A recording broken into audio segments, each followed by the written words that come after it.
Bonjour et bienvenue dans Métamorphose, le podcast qui éveille la conscience. Chaque lundi, dès 7h, nous partons à la découverte d'une personnalité lumineuse et qui porte une voix d'éveil des consciences. Je suis Anne Guéquière, fondatrice du magazine Féminin Bio, auteure et éditrice de projets engagés pour un nouveau monde. Dans ce podcast, j'explorerai les thèmes qui m'enchantent et me font cheminer depuis plus de 20 ans autour d'une vision holistique de l'harmonie du cœur, du corps et de l'esprit, en espérant que ces thèmes sauront vous inspirer vous aussi. Retrouvez toute l'actu de Métamorphose sur fémininbio.com et des surprises à gagner sur mon Instagram Métamorphose Podcast. Ce podcast vous est proposé grâce au soutien de Léa Nature, fabricant de produits sains, bio et de qualité, accessibles au plus grand nombre à travers ses marques engagées comme Jardin Bio, Sobioéthique, Eau Thermale Jonzac ou Natessence. J'en suis évidemment très fan et mille merci à notre partenaire officiel. Alors aujourd'hui, je suis ravie de recevoir un invité lumineux très inspirant.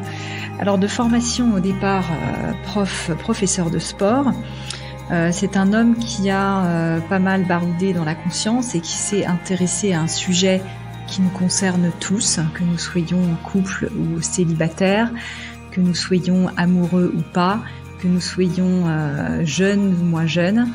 Et je parle bien évidemment de la relation de couple et de l'amour. Et donc cet invité très spécial que j'ai la joie de recevoir aujourd'hui est formé en thérapie Imago. Il va nous expliquer dans quelques instants ce dont il s'agit. C'est une méthode qui a été développée par un couple américain et qui se développe de plus en plus maintenant en Europe. Il est français, mais il vit actuellement au Québec, où il s'amuse beaucoup et où il expérimente, on pourrait dire, un certain nombre de sujets. Aujourd'hui, j'ai la grande joie d'accueillir pour une interview lumière celui qui est aussi mon ami, Claude Parisot. Bonjour Claude. Bonjour Anne. Alors justement, est-ce que tu as envie de revenir un petit peu sur ton parcours rapidement pour nos auditeurs et puis après on va rentrer dans le cœur de notre sujet. Rapidement, moi j'ai été 20 ans professeur d'éducation physique en lycée professionnel en France. J'ai vécu à Lille pendant 40 ans, 10 ans à Aix-en-Provence, puis depuis 1 an et demi je suis au Québec, à Montréal. Je fais des études de psychosociologie un peu particulières. On travaille beaucoup sur soi. Voilà, j'ai eu un grave accident de la route en 2001 qui a fait que j'ai changé de voie. En fait, j'ai osé faire ce que j'ai toujours voulu faire, de la relation d'aide. Et j'ai fait beaucoup de formations depuis cet accident en 2001. Des formations de relaxologue, de thérapeute psychocorporel, thérapeute transpersonnel, la communication non violente, du dialogue intérieur, beaucoup d'outils jusqu'au jour où j'ai rencontré la méthode Imago, donc en 2006 pour mon couple. Et j'avais trouvé ça extraordinaire, mais il n'y avait aucun thérapeute en France en 2006, donc j'ai attendu 2009 pour me former. Et on a créé l'association Imago France en 2012. Voilà un peu le parcours rapidement. Et j'ai fait une formation de sexothérapeute en sexocorporel pour accompagner les couples, justement. On va en parler, bien entendu. Difficile de parler du couple sans parler de sexualité, ou alors ce serait un crime de lèse-majesté. Mais en tout cas, on pourrait déjà commencer par revenir effectivement pour cette formation Imago. Tu disais que tu étais en couple à l'époque. Est-ce que tu as fait cette formation parce que tu ressentais le besoin de travailler sur ton couple déjà à cette époque ? Oui, comme on dit ici au Québec, j'enseigne ce que j'ai le plus besoin d'apprendre et ça a toujours été une recherche pour moi. Qu'est-ce que c'est qu'être en couple? C'est quoi le couple? Parce que moi j'ai vécu dans une famille, par exemple, tout petit. J'ai vu mes parents se hurler dessus tous les jours. Je pense qu'ils s'aiment en plus, mais vraiment. Et encore aujourd'hui, ils ont 52 ans de mariage, ils se parlent mal tous les jours. Mais je dis bien tous les jours. Donc ça a toujours été quelque chose qui était en moi. C'est pas le hasard si je suis thérapeute de couple. Donc il y avait une vraie résilience aussi par rapport à l'exemple du couple de tes parents et donc cet enfant intérieur qui était blessé du couple en fait aussi certainement. Oui, complètement. Puis tous mes premiers couples, moi j'étais marié, j'ai divorcé, j'ai eu beaucoup de relations qui ont duré maximum 3 ans. Hein. Ça fait penser au film ou le livre aussi de L'amour dure 3 ans. L'amour dure 3 ans. En fait, le couple, pour moi, c'était l'amour. Je mélangeais amour et désir. Et dès que j'avais plus de désir, je pensais que j'aimais plus, puis je partais. Puis j'avais tellement peur d'être vu comme qu'on voit le monstre qu'il y avait en moi. C'est-à-dire que moi, j'avais un monstre en moi qui pensait qu'il n'était pas aimable. Et donc, je le cachais. Donc, je séduisais. Puis le jour où les femmes se rapprochaient trop de moi, bah, je partais parce que j'avais peur qu'elle voie ce monstre. Donc moi, l'amour, j'ai vraiment pas construit l'amour, vraiment. C'est que ces dernières années où je peux dire que je suis capable de construire l'amour. Et après, il faut le définir. C'est ça. Alors tu parles justement du désir. Tu dis on a tendance à confondre amour et désir. En même temps, les deux sont liés.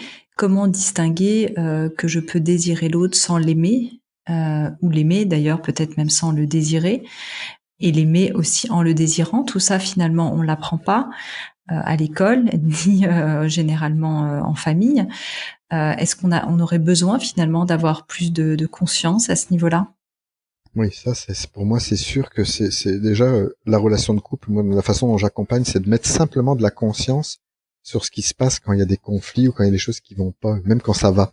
C'est de comprendre ce qui se passe, puis pour éviter de reprocher à l'autre et puis aussi de projeter sur l'autre des histoires qui nous appartiennent.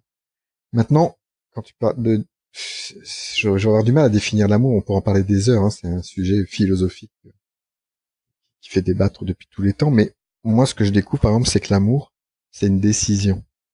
D'ailleurs, à travers la pratique que j'ai de thérapeute de couple et aussi même pour moi, je vois que là, maintenant, au moment où je te parle, parce que ça évolue tout le temps, je prends conscience à quel point aimer, pour moi, c'est de donner à ma partenaire ce dont elle a le plus besoin.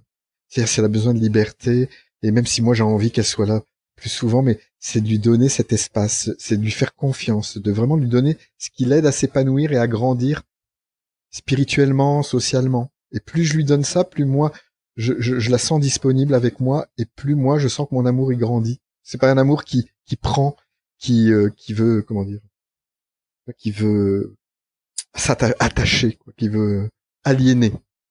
C'est vraiment un amour qui rend libre. Pour moi, le couple, c'est quelque chose qui doit rendre libre, c'est pas quelque chose qui doit rendre enfermé. Et très souvent dans les couples, moi je l'ai vécu, et les couples que j'accompagne aussi, se sentent vite enfermés dans la relation. Que la relation, elle est parfois enfermante, alors que c'est nous qui nous enfermons. Pourquoi est-ce qu'on arrive à tomber finalement dans ces relations enfermantes? Est-ce que ce sont des conditionnements de société à travers l'institution du mariage et puis finalement nos blessures, que ce soit des blessures dans cette vie-là ou des blessures transgénérationnelles, peut-être même karmiques pour ceux qui y croient. D'où viennent finalement ces conditionnements et ce besoin de finalement que l'autre nous appartienne ou d'appartenir à l'autre? Je pense que c'est un peu tout ça, tout ce que tu nommes, le transgénérationnel, les conditionnements, l'éducation, tout ça, il y a ça. Ça c'est les origines, mais on peut, comment dire, dénouer tout ça, pour moi seulement par la parole. C'est-à-dire on n'est pas obligé de parler beaucoup, mais je parle notamment aux hommes qui disent toujours oui, mais les thérapies, faut encore parler, c'est toujours ce qu'on nous reproche, on parle pas assez, etc. Mais on n'a pas besoin de parler beaucoup, c'est simplement d'oser se dire. Parce que très souvent, ce qui se passe, c'est qu'on arrive dans ces nœuds d'enfermement parce que on pense que c'est le couple qui nous enferme, mais c'est nous qui nous enfermons dans notre silence, dans le fait de pas oser dire notre vérité. C'est-à-dire que moi, par exemple, si j'ai besoin de temps, des fois, ou si j'ai besoin d'espace, j'ai peur, j'ai un peu honte même, j'ai eu beaucoup honte d'avoir besoin de temps pour moi, et que ma partenaire, elle pense que je l'aime pas et que je veux être loin d'elle, que c'était même pas ça. C'est simplement que j'avais besoin de temps pour moi, pour me ressourcer, pour pouvoir être disponible pour elle. Et c'est ce qui se passe très souvent, c'est qu'on n'ose pas dire au partenaire des choses de nous, parce qu'on a peur soit d'être jugé, soit d'être interprété, soit d'être humilié, soit d'être castré, soit d'être abandonné, soit d'être rejeté. On a chacun nos blessures, j'ai envie de dire nos besoins non satisfaits de l'enfance, qui sont bien vivants à l'intérieur de nous, c'est ça l'imago, et qui ressurgissent dans la relation. Et c'est le fait de pas dire qui crée la douleur dans la relation, alors que c'est ce qu'on veut éviter en ne disant pas, en se disant oh c'est pas important, je vais pas l'embêter avec ça. Et en fait c'est ça qui crée l'éloignement entre deux partenaires. Alors justement, ça touche un point qui est de savoir accueillir finalement sa vulnérabilité dans un espèce de cœur à cœur du soi et de l'être. Pour arriver à ça, certains y arrivent probablement naturellement, beaucoup d'entre nous n'y arrivons pas forcément. Comment faire? Est-ce qu'il faut travailler sur soi? Est-ce qu'il faut suivre une formation? Peut-être que là, justement, les outils Imago, et tu vas nous expliquer ce que c'est, peuvent apporter une réponse? Oui, écoute, c'est vraiment juste ce que tu dis. Les couples que je ne vois jamais en thérapie, tu vois, il y en a qui en ont pas besoin, oui. Les couples, en fait, qui ne viennent pas en thérapie, moi je découvre à travers mes amis ou quand j'en parle, parce que je suis en recherche depuis l'âge de 14 ans de toutes ces choses-là, et j'en ai 52 aujourd'hui. Donc, je me rends compte que les gens qui ne viennent pas me voir, c'est des gens qui, quand ils se disputent, quand ils ont des conflits, ils ne coupent pas le lien. C'est-à-dire que le lien n'est pas coupé entre eux, ce qui fait que ça ne génère pas de choses très douloureuses et d'éloignement. En tout cas, il y en a pas un qui se sent abandonné ou rejeté, parce que ils savent, ces couples-là, que derrière un différend, derrière un conflit, ben ça ne remet pas en question la relation. Mais ça, c'est malheureusement un nombre vraiment très peu important de la population. Et la plupart des personnes souvent vivent le conflit comme vraiment quelque chose de très douloureux. Et ici, je suis au Québec. Au Québec, c'est encore plus prononcé parce que ici, le conflit, c'est vraiment un tabou. C'est-à-dire que les gens n'aiment pas le conflit. Il y a vraiment la peur du conflit. Ça s'explique aussi d'une manière aussi culturelle. Historique, oui, culturelle. Vraiment historique et culturelle, mais je le comprends. Mais il y a vraiment quelque chose à recréer du lien. Et c'est vrai que la méthode Imago, ici encore plus, elle permet de recréer ce lien de sécurité. Comme tu l'as dit, pour se montrer vulnérable, c'est vraiment important pour se montrer vulnérable, il faut se sentir en sécurité dans la relation. Et si on se sent pas en sécurité, ben on peut pas se montrer vulnérable et parler de soi, de ce qu'on vit. Parce qu'il y a trop peur d'être jugé, comme je disais tout à l'heure, interprété, etc., etc. Donc, c'est vrai que la méthode Imago va permettre vraiment, pour moi, c'est la méthode, quand j'ai découvert la méthode Imago, c'est la chose que je connais aujourd'hui, j'ai pas trouvé mieux pour mettre un espace sécurisé dans la relation et oser se dire, tel que l'on est, le cœur ouvert. Alors, est-ce que tu peux nous donner un petit exemple, justement, comment se déroule une séance Imago? Comment ça se déroule? Je fais des amorces de phrases à un des partenaires qui est émetteur, et il va dire, je vais commencer une phrase et lui, il va la continuer, et le partenaire va faire le miroir. Il va dire, je t'entends dire, ta ta ta ta ta ta ta, puis il vérifie. Est-ce que c'est bien ça? Et après, moi, si la personne, elle me fait le miroir de ce que j'ai dit, je vais lui dire, bah oui, c'est bien ça, ou tu m'as entendu en partie, puis j'ai dit aussi ta ta ta ta ta ta, puis je vais continuer jusqu'à temps que je me sente entendu.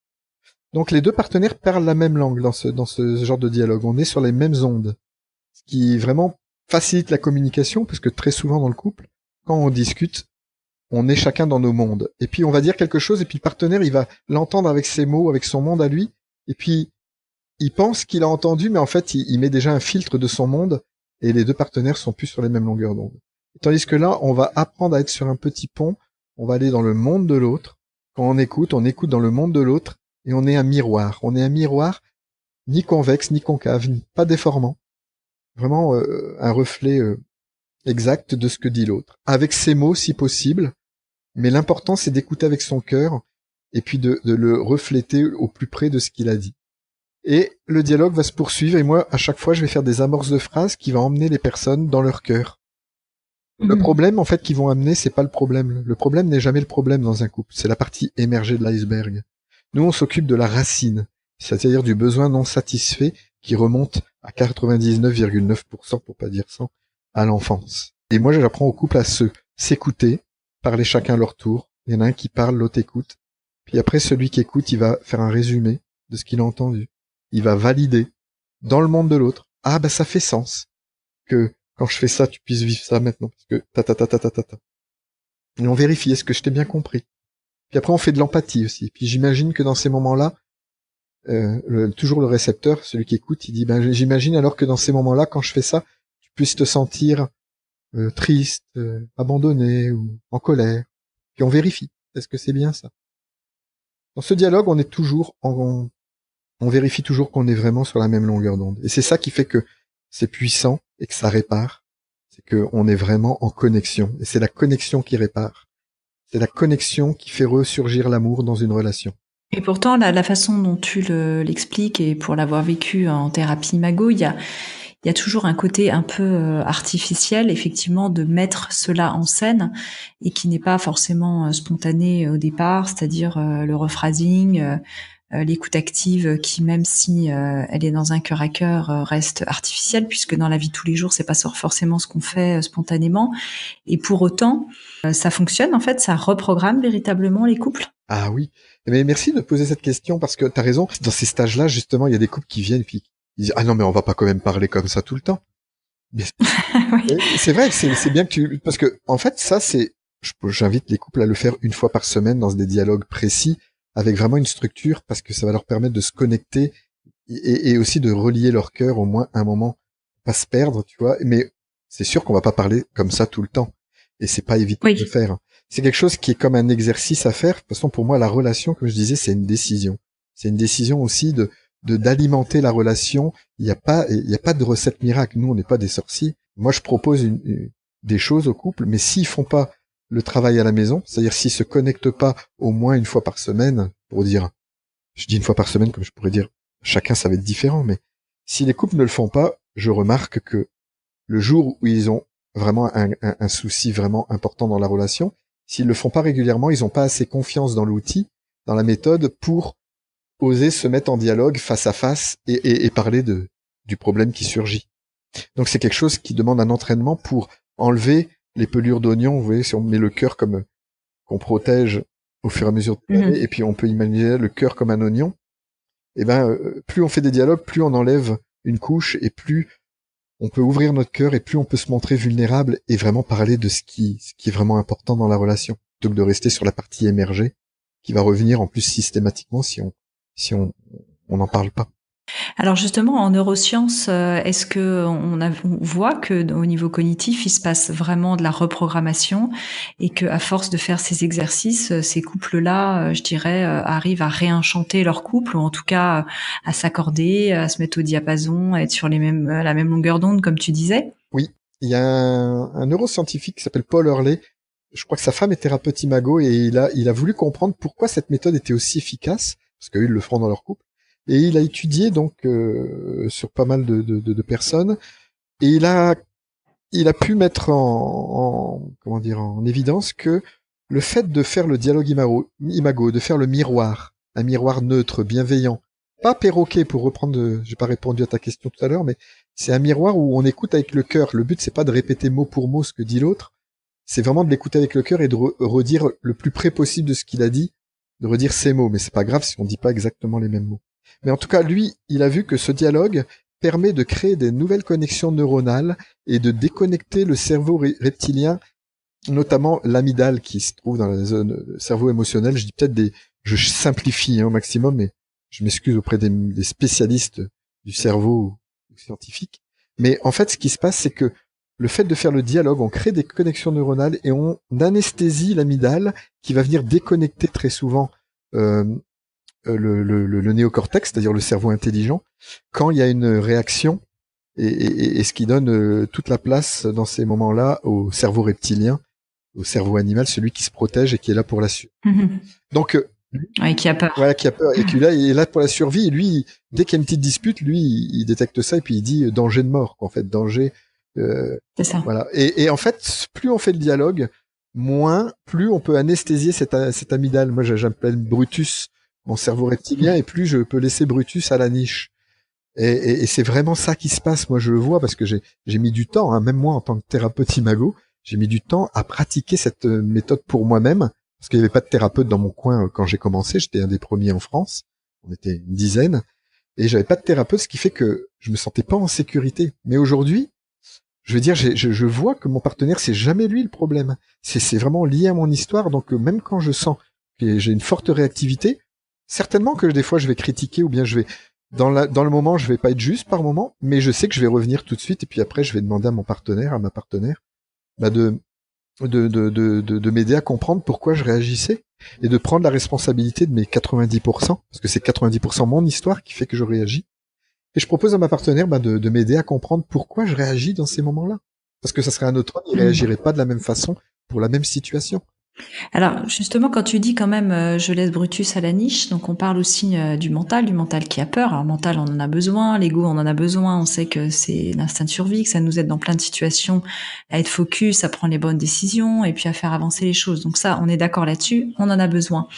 Mais quand on est dans ce cœur à cœur, comment justement, quand on n'est pas forcément habitué, quand on ne sait pas comment faire, quand on n'a pas fait un travail sur soi au préalable ou quand on ne connaît même pas ces notions, comment savoir qu'on n'est pas dans le mental et comment apprendre à descendre, on peut dire, dans le cœur, le mental, on pourrait imaginer qu'il se trouve positionné au niveau du cerveau et qu'on descend vers cet organe qui est le cœur. Bah écoute, vraiment là, je te dis, moi, le seul que j'ai trouvé aujourd'hui, et j'en ai fait des formations de couple et lu des choses, Cette méthode, comme je te disais, c'est vraiment la descente dans le cœur. C'est-à-dire, c'est descendre dans le cœur, c'est faire des dialogues, c'est de se faire et d'abord faire peut-être un atelier d'abord, ou alors directement en thérapie. Mais si on n'a pas trop de gros problèmes dans le couple, qu'on a simplement envie d'être mieux connecté et vraiment en lien avec son partenaire et mieux comprendre pourquoi des fois on réagit, ben faire un atelier, ça peut suffire. Mais de manière générale, ça demande quelques séances pour que le thérapeute puisse mettre de la sécurité dans la relation, que chaque partenaire sache qu'il a son espace pour parler et pour être entendu, pour être écouté, pour être vu et surtout d'être validé et d'être vraiment et que son partenaire puisse avoir de l'empathie. Et donc c'est vraiment ça, c'est apprendre à descendre dans le cœur. Et pour ça, il faut être en sécurité. Et c'est pour ça que ça nécessite très souvent un thérapeute. Parce que sinon, à la maison, moi j'ai fait par exemple de la communication non violente, qui est un excellent outil aussi. Mais moi, ça me permettait pas de me sentir en sécurité à la maison. J'avais besoin de quelque chose d'encore plus structuré pour vraiment me sentir entendu et savoir que ma partenaire va pas me couper la parole, par exemple. Moi, c'était ça. Ou qu'elle va pas me juger, ou qu'elle va pas interpréter. Parce que l'interprétation, pour moi, c'est quelque chose qui est vraiment difficile par rapport à mon histoire. Et cette méthode-là vraiment permet de mettre un cadre hyper sécurisant. Très structuré au départ, mais qui rend très libre. Parce que souvent, beaucoup de gens ont peur de la structure ou que c'est trop codifié et que de se sentir enfermé, peur de se sentir enfermé, alors que c'est le contraire. C'est-à-dire que la structure de ce dialogue permet vraiment une grande liberté d'être, de communication, et ça permet vraiment d'oser la vulnérabilité. En tout cas, c'est ce que j'expérimente à la fois pour moi et dans les milliers de séances que j'ai accompagnées. Alors merci beaucoup et c'est vraiment très intéressant. Et quand tu dis, toi qui as vu des dizaines et des dizaines de couples défiler lors de tes stages et puis qui ont assisté à tes conférences, etc. Quels sont les problèmes en fait de couples qui reviennent le plus souvent et ce pourquoi finalement ils ont envie à un moment donné de faire un atelier? Alors tu disais bon certains ils voient des petites difficultés, ils ont envie de se reconnecter, mais est-ce qu'on peut finalement donner une espèce de classification? C'est peut-être pas très passionnant, mais des grandes problématiques du couple. Ouais, écoute, déjà je peux te dire ce qui n'est pas. C'est-à-dire, les couples ne viennent jamais pour des problèmes du quotidien. C'est-à-dire des problèmes de comment on peut appeler ça, administratifs ou de la gestion de la vie quotidienne. Les couples ne viennent pas pour ça, c'est vraiment pour le lien. Ils viennent pas pour la charge mentale, c'est-à-dire ils laissent ses chaussettes traîner par terre et j'en peux plus. Non, ça c'est pas un cas de stage ça. Non, c'est pas un cas de stage, c'est ça qui vient toucher des choses, mais très souvent c'est souvent de ne pas se sentir entendu. Tu vois, c'est pas le problème. Le problème c'est vraiment la communication. Les hommes et les femmes, au bout d'un moment, après la période romantique, qui peut durer entre une journée et 3 ans maximum. Et c'est vraiment l'impression de pas se comprendre, l'impression de plus se sentir aimé, l'impression qu'on parle pas la même langue, l'impression il y a aussi le fait qu'il y en a un qui parle pas, un qui a l'impression que de beaucoup on appelle le maximiseur, nous la tempête de Galles, celui qui vient chercher le lien. Puis il y en a toujours un qui va très souvent qui va plutôt se fermer. Et donc un reproche que l'autre parle trop ou bien n'est jamais content, puis l'autre partenaire va reprocher que oui mais bon qu'il parle jamais de lui. Souvent c'est les hommes à qui on reproche de pas parler d'eux ou de pas parler beaucoup, de pas parler de choses de soi, de profondeur. Et il y a beaucoup de ça. Et puis souvent quand il y a peu de communication dans les couples, il peut y avoir des relations extra-conjugales. Ça aussi, il y a beaucoup de couples qui viennent après une relation extra-conjugale pour retrouver de la sécurité, du lien, de la confiance. Parce qu'ils ont conscience qu'ils ont beau dire qu'ils se pardonnent, mais en fait, ils pardonnent rien du tout. Parce que dès qu'il y a un moindre problème, ça revient. Ça, c'est le genre de problème qui revient souvent. C'est vraiment problème de communication, problème de fuite importante dans la relation. Parler de relations extra-conjugales. Problème de sexualité aussi beaucoup, parce que je suis sexothérapeute en France. En tout cas, parce qu'au Québec, ça demande j'ai pas le droit d'exercer ici comme sexothérapeute. Mais en tout cas, la sexualité, c'est aussi un sujet qui revient souvent. Beaucoup de couples, ça m'impressionne toujours, ne font plus l'amour depuis pas mal de temps. Des années même, parfois. Alors oui, alors ça c'est un point important. On n'a pas encore parlé de la sexualité dans le couple. Est-ce que les couples de longue durée sont condamnés à ne plus avoir de sexualité? Majoritairement, il y a toujours évidemment des gens qui ont une sexualité merveilleuse après 30 ou 40 ans, donc il n'y a pas encore une fois de règle, on est bien d'accord.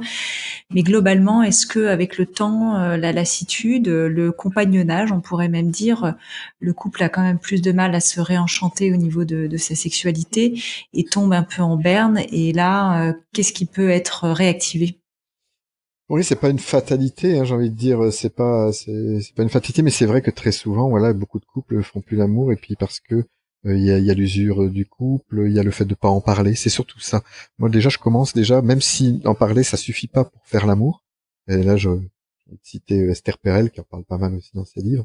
Euh, mais il Oui. y a vraiment Tammy Nelson aussi en parle, qui est une thérapeute imago et sexologue aux États-Unis, et elle parle vraiment de ça, que c'est pas parce qu'on parle de sexualité qu'on refait l'amour, parce que là, il y a vraiment quelque chose où c'est un endroit où les personnes n'osent pas parler. Même moi, je me suis vu, j'ai beau être dans ce domaine-là, si je me sens pas en sécurité, je vais pas en parler parce qu'il y a vraiment des enjeux importants derrière la sexualité. Chez l'homme notamment, il y a la peur de la castration, et chacun en a nos peurs. Puis la seule façon pour moi, c'est déjà de commencer à en parler, d'oser exprimer ses frustrations, mais comme les choses qu'on aime, hein, les deux. Et puis aussi après de mettre en place des exercices. Moi, dans les stages sexualité et imago, je mélange les deux, la structure imago et la sexualité. Là, je reviens en France pour ça, au hameau de l'Étoile à Montpellier, la fin août, début septembre, pour faire 4 jours dans ce domaine-là, où on va proposer des dialogues, parler avec son cœur en toute sécurité et faire des exercices en chambre, parce que c'est pas la sexualité, là, ce sera l'invitation, c'est que les couples puissent. Ouais, après la musique de chambre, les exercices forcément en chambre, Voilà. oui. Et d'exercices à la fois tirés du tantra, mais tirés aussi du slow sex, tirés de pas mal de courants, pour se reconnecter. Pour moi, le plus important, c'est comme dans la méthode Imago. On se reconnecte, on retrouve une connexion, et c'est de retrouver une connexion, de trouver qu'est-ce qui est semblable, qu'est-ce qu'on veut, de retrouver l'essentiel dans la sexualité. C'est-à-dire que les deux partenaires veulent toujours la même chose. Même si on a l'impression, et c'est vrai, il y a beaucoup de différences en pratique, mais on veut la même chose. C'est-à-dire on veut la connexion et on veut vraiment trouver du lien avec son partenaire. Et donc moi je propose vraiment des exercices euh, avec ma co-animatrice Céline Pi. On propose vraiment des outils pour ça. Et pour moi les deux sont indissociables. Quand tu disais qu'est-ce qu'on peut faire, c'est vraiment à la fois en parler, mais aussi mettre en place des choses concrètes, des rendez-vous, des rencontres. Comment on se donne des rencontres pour faire des dialogues? Ben, c'est des dialogues corporels, de sensualité, plus que de sexualité. La sexualité, elle vient après. Ce qui est important, c'est de retrouver de la sensualité, de la connexion, de l'instant présent, de la lenteur. Et la sexualité, elle revient s'il n'y a pas ça derrière. C'est-à-dire, c'est pas un objectif, la sexualité. L'objectif, c'est la connexion, la sensualité, et la sexualité, très souvent, elle arrive avec. Je dis bien très souvent, faut pas faire de généralité. Alors, est-ce que c'est le cas même dans des couples qui vivent ensemble depuis effectivement très longtemps? Est-ce que ce désir même d'essayer d'être dans cette lenteur, etc., est encore possible? Est-ce que la vie n'émousse pas finalement ce désir? Alors, je parle pas d'une forme de résignation, mais aussi d'être objectif. Est-ce qu'on n'est pas est-ce que le mystère n'entretient pas aussi une part de désir, le mystère de l'autre? Tu parlais de la période romantique, et puis l'être est aussi cyclique. Donc il y a des moments, ce désir peut être retrouvé, et puis d'autres, on a peut-être moins envie de par les périodes de la vie. Ben, c'est les deux. C'est-à-dire que dans la dialogue imago, on recrée l'amour romantique. C'est-à-dire que en se redévoilant, en apprenant, en donnant à notre partenaire ce qu'on lui a jamais donné, ou en se découvrant comme jamais on l'a fait, on a l'impression d'avoir un autre partenaire. Donc ça fait ressurgir l'amour romantique. Et après, à travers les exercices, on se redécouvre aussi, puis on met aussi c'est ça, c'est de remettre de l'érotisme, c'est-à-dire aussi de l'attente, ça veut dire peut-être faire des choses séparément, c'est aussi reprendre soin de soi dans la relation, c'est-à-dire faire aussi des choses. Moi, je prône aux couples de pas faire tout ensemble. Il y a des couples à qui ça convient toute leur vie. Ils vont travailler ensemble, ils vont faire des choses ensemble, et ça leur satisfait. Mais si ça les satisfait, je les vois pas en thérapie. Donc, moi, je parle des couples à qui ça ne satisfait. Leur mode de vie Oui, ne font, n'est pas voilà, satisfaisant. n'est plus satisfaisant. Eh ben, ça, c'est de remettre un peu de tout ça, mettre un peu de mystère. Mais se dévoiler et parler de soi, c'est comme dévoiler un mystère. Je veux dire, c'est pas incompatible avec le mystère. Souvent, c'est une fausse croyance en disant que si je dis tout de moi à mon partenaire, je l'entends souvent, hein, mais il y a plus de mystère, il y a plus, et puis ça met de la lassitude, ça met moins de piment. Eh ben, il s'avère que non, dans la pratique. Au contraire, c'est-à-dire que si on ose dire Mais c'est aussi oser dire, ben là, j'ai envie de prendre une semaine seule, aller voyager, je sais pas, ça veut dire, là, j'ai envie de refaire du football avec mes copains. Et tu vois, c'est aussi ça, se dire. C'est oser aussi prendre du temps pour soi, hors de relation, pour mieux se retrouver après. Alors c'est vrai que le partenaire est à la fois une grande source d'évolution, parce qu'il est un effet miroir absolument d'une puissance incroyable. Il est là toujours présent et avec le meilleur et le pire, on pourrait dire. Et donc il est une occasion de grandir formidable à travers cet effet miroir. Oui, vraiment, tout à fait. Pour moi, tu définis vraiment moi la définition que je ferais.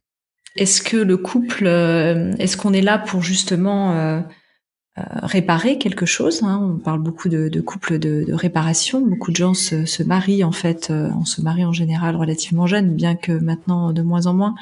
Enfin, on se marie pas, mais en tout cas, on se met en couple, on s'installe ensemble. Souvent, on n'a pas fait vraiment de travail sur soi. On arrive avec tous nos bagages, nos conditionnements, nos karmas, tout ce qu'on veut, nos blessures. Sans avoir forcément conscience de tout ça. Et puis l'autre est une forme de béquille quelque part. En fait, il vient venir appuyer sur des zones. Alors on le voit pas au début, on est dans cette période romantique. Et puis après, c'est là où souvent les choses se gâtent.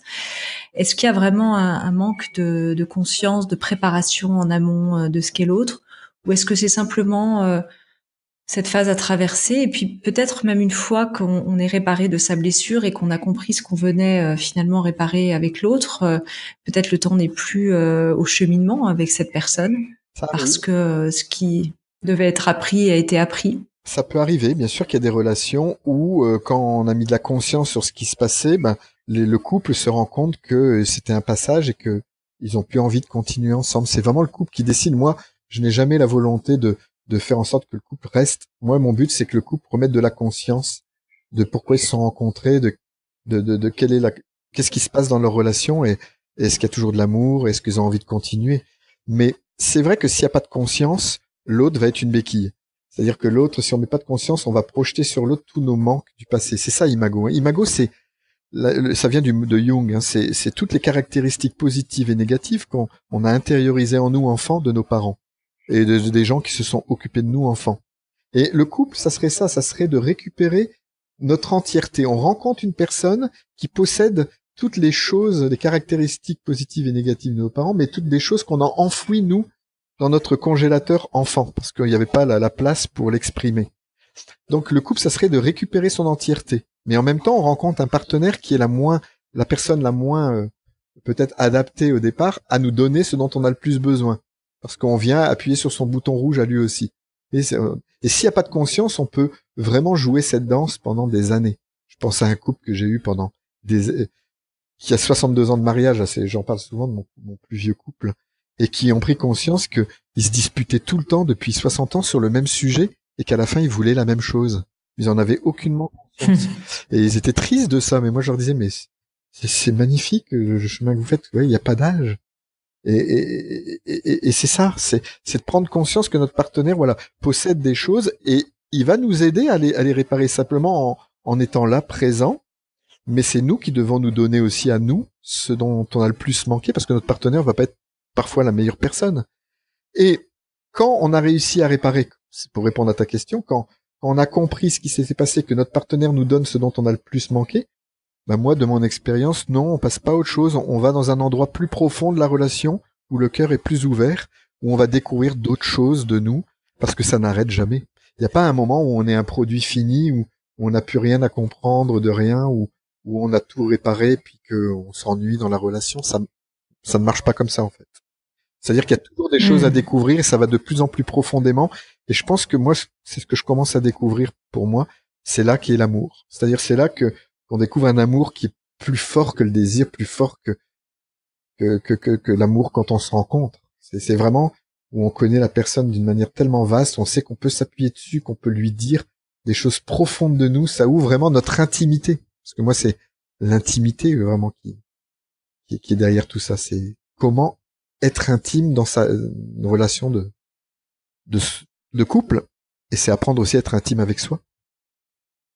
Oui, et tout en ayant fait une forme de deuil, on peut dire, du mythe de l'androgynie, qui est vraiment la fusion avec l'autre et le un, puisque dans cette relation, nous sommes à la fois un quand nous sommes deux, mais nous sommes aussi deux.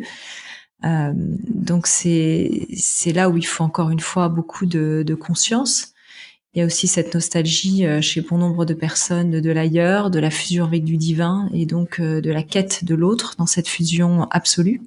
Est-ce que ça, c'est quelque chose que tu rencontres assez fréquemment? Oui.